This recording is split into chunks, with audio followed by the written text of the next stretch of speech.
કંપનીએ સ્લોગન આપેલું છે આનાથી વહેલો કોઈ કપાસ ઘેર ન હોય તો એને આ સાર્થક કરે છે.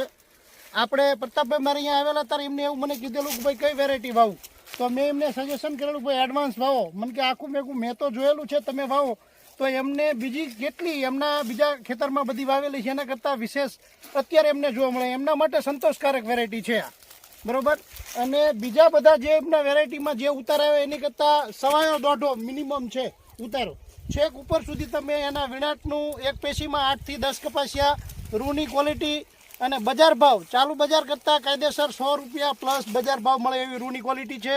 છેક ઉપરથી નીચે બધું ક્યાંય સડેલું નથી. અને આખા ખેતરમાં કોઈ પણ છોડ લેવાની છૂટી છેક નીચેથી ઉપર સુધી ટોટલ બધી જગ્યાએ એક જ સરખું ઝીંડું અને એક સરખી ફાટ છે. આગતરી જાત છે અને દિવાળી ઉપર તમારો ટાઈમે વાવણી હોય તો પાકી જાય અને તમે બીજું વાવેતર કરી શકો એવી વેરાયટી છે.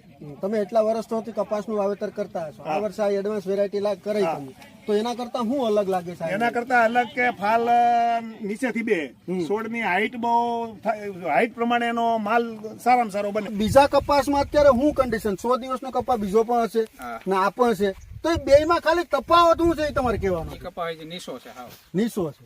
પછી બીજું એમાં રોગે બહુ આવે છે, એમાં રોગે નથી આવતો. હા, પછી આ જે ઝીંડવા બનેલા છે એની સાઈઝ બહુ સારી છે. સાઈઝ હોય આમાં દાખલા તરીકે અત્યારે આપણે 65 થી 70 ઝીંડવાની રાજ ગણીએ છીએ પાકી 65 થી 70. એમાં જે બીજી વેરાયટી તમે વાવો છો એમાં અત્યારે હશે નહીં. પછી બીજું કારણ કે નીચેથી અહીંયા ફાલ જેવું ઝીંડવું લીધું છે એવું ને એવું છે. આ ભાઈને જે પેલી વીણી તો દિવાળી ઉપર આવશે, દિવાળી ઉપર જયારે બીજા કપાસમાં જો વીણી સ્ટાર્ટ નહીં થઈ, આમાં વીણી ટૂંકમાં નીચે 2-3 ઝીંડવા ફાટી પડ્યા, તો તમારો શું અંદાજ છે? દિવાળી ઉપર વીણી આપી દે ખરો? નોરતામાં આપી દે. તો અમે જે કહીએ છીએ કે અર્લી નહીં પણ એડવાન્સ, એટલે આ નામ સાચું છે એડવાન્સ? એડવાન્સ છે ને આ વેરાયટી.